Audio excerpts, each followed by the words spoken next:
Hello everyone, एक बार फिर आपका हमारे यूट्यूब चैनल पर स्वागत है। आज हम मणिपुर राज्य की परिदृश्य पर चर्चा करेंगे। मणिपुर के मुख्यमंत्री एन बीरेन सिंह ने अपने पद से इस्तीफा दे दिया है। उन्होंने राज्यपाल को अपना इस्तीफा सौंप दिया है। मणिपुर मुख्यमंत्री का इस्तीफा विधानसभा सत्र शुरू होने से ठीक एक दिन पहले आया। उन्होंने कई अटकलों को भी जन्म दिया है। दरअसल चर्चा थी कि विपक्ष मुख्यमंत्री वीरेंद्र सिंह के खिलाफ अविश्वास प्रस्ताव लाने की तैयारी में था। ऐसे में मुख्यमंत्री वीरेंद्र सिंह पर इस्तीफों को लेकर काफी दबाव था और विपक्ष लंबे समय से मणिपुर में राष्ट्रपति शासन की मांग कर रहा था। अब जब मुख्यमंत्री वीरेंद्र सिंह ने इस्तीफा दे दिया है, ऐसे में लोगों के मन में सवाल है कि इस्तीफा देने के बाद क्या राष्ट्रपति शासन लगाया जा सकता है। जब तक नया मुख्यमंत्री नहीं बन जाता, वहां की सरकार कौन चलाता है, इसको लेकर नियम क्या है, आगे बढ़ने से पहले इसे जानना जरूरी है।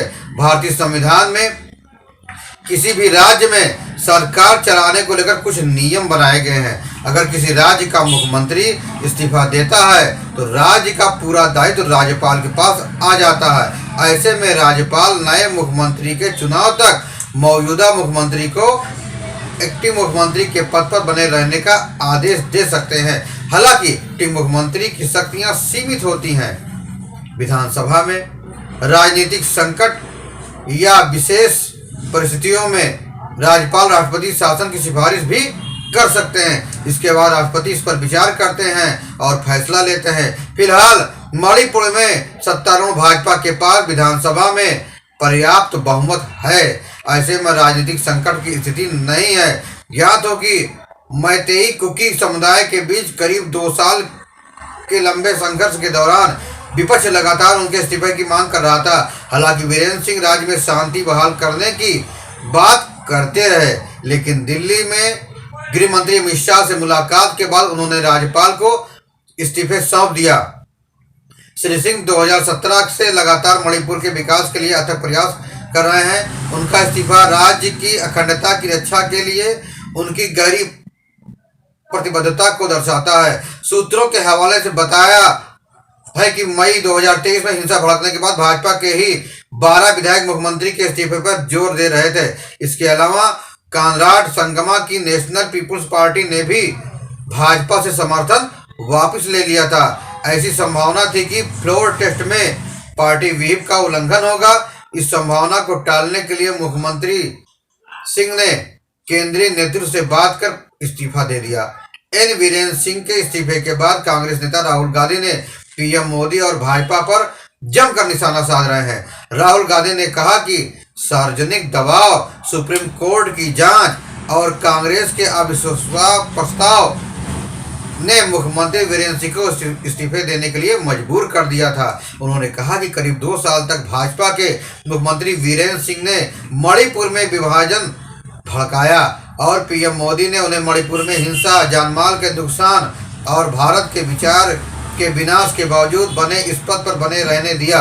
इसके अलावा कांग्रेस के महासचिव जयराम रमेश ने कहा कि कांग्रेस 10 फरवरी को मणिपुर विधानसभा में मुख्यमंत्री और उनके मंत्रिपरिषद के खिलाफ अविश्वास प्रस्ताव लाने के लिए पूरी तैयारी थी। मुख्यमंत्री को ये लगा था कि माहौल बिगड़ सकता है और बहुमत के पास नहीं है। उन्हें लग गया था कि अविश्वास प्रस्ताव पारित होगा और उन्हें इस्तीफा देना पड़ेगा, इसलिए उन्होंने आज ही इस्तीफा दे दिया।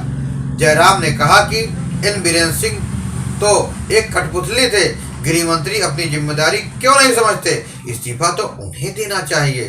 प्रधानमंत्री 20 महीने से मणिपुर क्यों नहीं गए। गौरतलब है कि मणिपुर में मैतेई और कुकी समुदायों के बीच मई 2023 से ही संघर्ष चल रहा है। झगड़ा आखिरी क्या है, यहाँ यह भी समझना जरूरी है। दरअसल मणिपुर में 3 प्रमुख समुदाय हैं, मैतेई, नागा और कुकी। नागा और कुकी जनजाति के तहत आते हैं और ईसाई धर्म को मानते हैं। मैतेई बैसड़ों हैं। आबादी के हिसाब से मैतेई की जनसंख्या 50% है, लेकिन वे राज्य के केवल 10% हिस्से में रहते हैं। नागा और कुकी आबादी का प्रतिशत 34 है, लेकिन वे राज्य के 90% भूमि पर रहते हैं। मैतेई का कहना है कि हमारे राजा ने कभी इन कुकी को म्यांमार से लड़ने के लिए भाड़े पर बुलाया था, लेकिन ये यहाँ कब्जा जमाकर बैठ गए। कुकी का कहना है यहाँ की जमीन, यहाँ के पहाड़ हमारे देवता हैं, हम इन्हें छोड़ नहीं सकते। कुकी का मानना है कि मैतेई पैसे वाले हैं, संपन्न हैं, अगर इन्हें आदिवासी घोषित कर दिया तो ये हमारी जमीन खरीद कर हमें ही बेघर कर देंगे। इसके उलट कुकी का कहना है कि हम 1949 में मणिपुर के भारत में शामिल होने के वक्त आदिवासी ही थे। कहा जाता है कि यहाँ के मैतेई राजा बैसड़ो हो गए थे और बाद में उन्हीं ने अपनी प्रजा को भी बैसड़ो बनाया था। ज्ञात हो कि मणिपुर में मैतेई और कुकी समुदाय के बीच भड़की जाति हिंसा में कम से कम 250 लोगों की मौत हो चुकी है, जबकि हजारों की संख्या में लोग विस्थापित हो गए हैं। हिंसा के दौरान आगजनी, बर्बरता, दंगा, हत्या और सामूहिक बलात्कार की भी घटनाएं देखी गई। बताया जाता है कि इस सप्ताह की शुरुआत में एक नया विवाद तब खड़ा हो गया जब सुप्रीम कोर्ट ने जातीय हिंसा में श्री सिंह की भूमिका का आरोप लगाने वाली लीक हुई ऑडियो क्लिप की प्राथमिकता को लेकर एक सीलबंद फोरेंसिक रिपोर्ट मांगी थी। इस्तीफा देने से पहले वीरेंद्र सिंह ने केंद्रीय गृह मंत्री अमित शाह से मुलाकात की थी।